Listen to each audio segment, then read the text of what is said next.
അല്ല, ഇത് സത്യത്തില് രാജ്യത്തെ ഞെട്ടിപ്പിക്കുന്ന കാര്യമാണ്. ഹിൻഡൻബർഗിന്റെ ഏറ്റവും ഒടുവിലത്തെ വെളിപ്പെട്ടില്ല.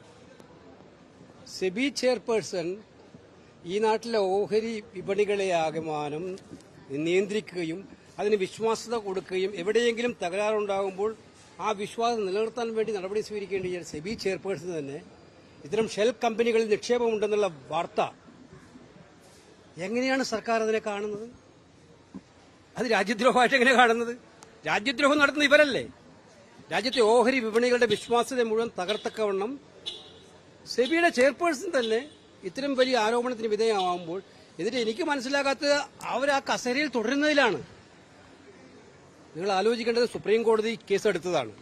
സുപ്രീം കോടതി കേസെടുത്തപ്പോൾ സുപ്രീം കോടതി അവസാനം സെബിയിൽ വിശ്വാസം അർപ്പിച്ചുകൊണ്ടാണ് അവരുടെ അന്വേഷണ റിപ്പോർട്ട് അനുസരിച്ചിട്ടാണ് ആ കേസിന് തീർപ്പ് കൽപ്പിച്ചത്.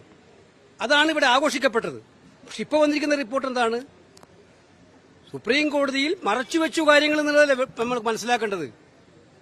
അതായത് സെബിയുടെ ചെയർപേഴ്സന് നിക്ഷേപമുണ്ടായിരുന്നു എന്നുള്ളത് സുപ്രീം കോടതിയിൽ പോലും മറച്ചുവെക്കുന്ന സാഹചര്യം ഉണ്ടായെങ്കിൽ ഇനി നടപടിയെടുക്കേണ്ട സുപ്രീം കോർട്ടാണ്. ഒരു കാര്യം ഉറപ്പാണ്, ഇത് രാജ്യം കണ്ട ഏറ്റവും വലിയ ഓഹരി കുംഭകോണങ്ങളിൽ ഒന്നായി മാറുകയാണ്. അതിന് ഏറ്റവും വലിയ സങ്കടകരമായ അവസ്ഥ എന്ന് പറയുന്നത് ഇത്തരം കാര്യങ്ങളിൽ വിശ്വാസ്യത ഉണ്ടാക്കിയെടുക്കേണ്ട സെബി ചെയർപേഴ്സൺ അവരുടെ ഭർത്താവും ഇതിനകത്ത് ഇടപെട്ടിരിക്കുന്നു, ഉൾപ്പെട്ടിരിക്കുന്നു എന്നുള്ളതാണ്. ഒരു JPC അന്വേഷണം കൂടിക്കൊണ്ട് മാത്രമേ ഈ പ്രശ്നങ്ങൾക്ക് പരിഹാരം കാണാൻ കഴിയൂ.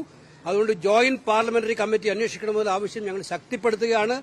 അതല്ലാതെ ഇക്കാര്യം മുന്നോട്ട് പോകാൻ പറ്റില്ല.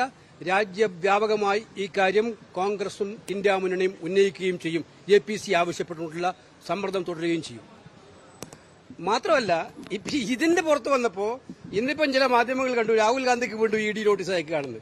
വിഷയം തിരിച്ചുവിടാനാണ്. ഇപ്പോഴുള്ള ഈ വിഷയം ഇന്ന് വന്നുപെട്ടിരിക്കുന്ന ഏറ്റവും ഗൌരവതരം മോഡിയാണ് ഇക്കാര്യത്തിൽ ഏറ്റവും കൂടുതൽ അഡാനിയെ ന്യായീകരിക്കുന്നത്. ഇത്തരം വലിയ രാജ്യം കണ്ട ഏറ്റവും വലിയ ഊതി വീർപ്പിച്ചിട്ടുള്ള അക്കൌണ്ടുമായിട്ട് അദ്ദേഹം വന്നതിന്റെ പേരിൽ രാജ്യത്താകമാനം കോളിളക്കം ഉണ്ടായിട്ട്, പാർലമെന്റിലടക്കം കോളിളക്കം ഉണ്ടായിട്ട് അത് അന്വേഷിക്കാൻ ചുമതലപ്പെടുത്തിയ ആള് തന്നെ ഇപ്പം വിവാദത്തിൽപ്പെട്ടിരിക്കുകയാണ്. പ്രധാനമന്ത്രി നരേന്ദ്രമോദി ഒരു അക്ഷരം മിണ്ടുന്നില്ല. ഇത് അങ്ങേയറ്റത്തെ വിശ്വാസം തകർക്കുന്ന കാര്യമാണ്. അത് സംശയമില്ല. അതുകൊണ്ട് കൃത്യമായിട്ടുള്ള അന്വേഷണം ആവശ്യപ്പെടുകയാണ്. ഇതിനെ ഞങ്ങൾ രാഹുൽ ഗാന്ധിക്ക് നോട്ടീസ് അയച്ച് ഭീഷണിപ്പെടുത്താമെന്ന് വിചാരിക്കേണ്ട. അവർ നിയമപരമായി ചെയ്യേണ്ടത് ചെയ്തോട്ടെ. ഇത് വിഷയം മാറ്റാനുള്ള ഈ ശ്രമങ്ങളെല്ലാം ഞങ്ങൾ ശക്തമായിട്ട് നേരിടും.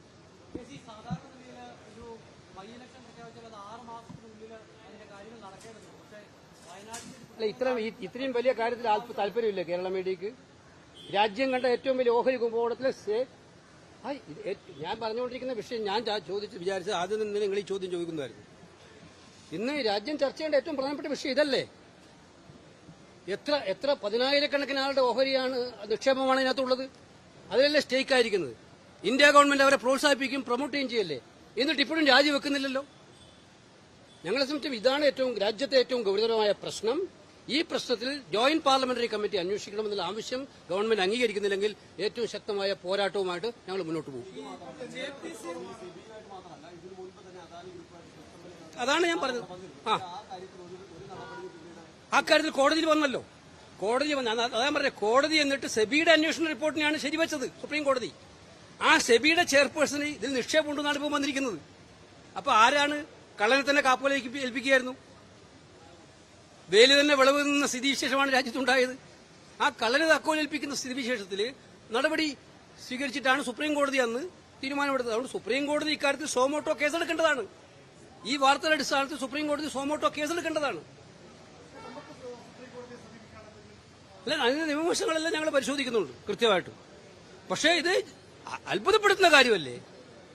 പരമോന്നത നീതിന്യായ കോടതിയെ പോലും തെറ്റിദ്ധരിപ്പിക്കപ്പെടുക എന്ന് പറഞ്ഞാൽ, എന്നിട്ട് സാധാരണക്കാരന്റെ ഏറ്റവും വലിയ ഓഹരിയിൽ അവരെ സങ്കടത്തിലാക്കുക എന്ന് പറയുന്നത്, ഇനി സർക്കാർ പൂർണ്ണമായും കൂട്ടുനിൽക്കുകയാണ്. സർക്കാരിന്റെ പറയുന്നത് ഇത് രാജ്യദ്രോഹ കുറ്റമാണെന്ന് ഇത് ഉന്നയിക്കുന്നത്, ഈ വലിയ ക്രമക്കേട്, ഈ അഴിമതി ഉന്നയിക്കുന്നത്.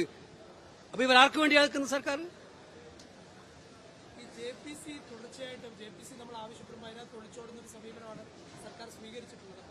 അതന്നെ ഞാൻ പറഞ്ഞത്. JPC അന്വേഷിക്കുന്നത്, JPC എന്ന് പറഞ്ഞാൽ ഗവൺമെന്റ് നിശ്ചയിക്കുന്ന ആളായിരിക്കും ഒരു ചെയർമാൻ.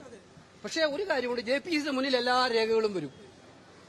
ജോയിന്റ് പാർലമെന്ററി കമ്മിറ്റി ആകുമ്പോൾ ഒരു രേഖയെ ഒളിച്ചു വെക്കാൻ പറ്റില്ല. അപ്പൊ അതുകൊണ്ട് JPC എന്തുകൊണ്ടാണ് ഭയപ്പെടുന്നത്? ഭൂരിപക്ഷം അവർക്കായിരിക്കും, ചെയർമാൻ അവരായിരിക്കും. എന്തുകൊണ്ടാണ് അവർ ഭയപ്പെടുന്നത്? അപ്പൊ എന്തോ ഭയപ്പെടാനുണ്ടല്ലോ ഇതിനകത്ത്. പക്ഷെ ഇത് രാജ്യം അറിയേണ്ട വസ്തുതയാണ്, രാജ്യം അറിയേണ്ട ആവശ്യമാണ്. ഇത് അറിയിക്കുന്നില്ലെങ്കിൽ രാജ്യവ്യാപകമായ പ്രക്ഷോഭത്തിലേക്ക് കോൺഗ്രസും ഇന്ത്യ മുന്നണിയും പോവും.